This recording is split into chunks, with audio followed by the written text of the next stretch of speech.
ازيكم عاملين ايه؟ النهارده بقى هنعمل مع بعض البصاره بطريقه سهله وبسيطه جدا وبمكونات سهله جدا. ده معايا فول. الفول ده نجيبه من عند العطار. تمام. فول البصاره بنقول عايزين فول البصاره. تمام، ده ربع كيلو. ربع كيلو هحط عليه حزمتين كزبره خضراء، وهحط عليه بصلايه صغيره. ده بقى البصل اللي انا هشتغل بيه. ده البصل ده البصل بتاعها اللي انا هشتغل بيه. طبعا هعمل بصل زي بصل الكشري كده المقرمش. تمام، بنفس طريقه البصل اللي انا عملته معاكم بتاع الكشري. هنا بقى زيت. هنا زيت بقى نزلت بالبصل فيه، هحمره كده ياخد لون بني. وبعد كده بقى الزيت ده هو اللي هشتغل بيه بقى وهعمل بيه البصار. حاجه بقى مش قادره اقول لكم ريحته بتبقى عامله ازاي. تحفه تحفه تحفه. هنا بقى البصل لازم ياخد لون بني، لازم درجه حلوه كده، بيبقى طعمه بقى مش قادره اقول لكم كده وهو بيتاكل معاه. الزيت ده بقى اللي هعمل بيه، خليه بقى معايا. هقول لكم بقى هعمل بيه ايه. تمام. هجيب بقى الحله ديت وهنزل بالفول فيها.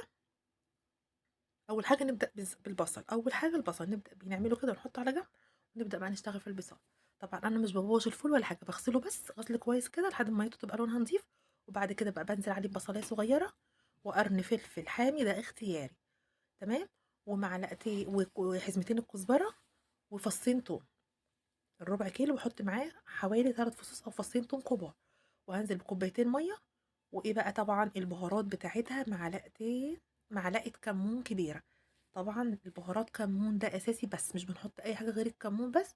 وملح. تمام، هحط الكمون والملح معاه كده في الاول، وهحط شويه في الاخر معاكم برضو بس شويه صغيرين يعني.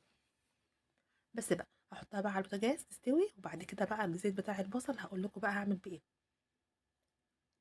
هنا بقى خلاص قد استوت اهيت، وصلت ده اللون اللي انا عايزاه وده القوام اللي انا عايزاه. هعمل فيها ايه بقى، هضربها في الخلاط كويس، وهاخد الزيت احطه في الحله اللي انا هسوي فيها البصاره او هحط فيها البصاره بعد ما تتضرب. هاخد حوالي كبشتين منها كده. والزيت بقى بتاع البصاره ده سخنه، الزيت بتاع البصله سخنه على البوتاجاز. واخلي الكبشتين دول كده يغلوا في الزيت لازم. بصوا مش قادره اقول لكم.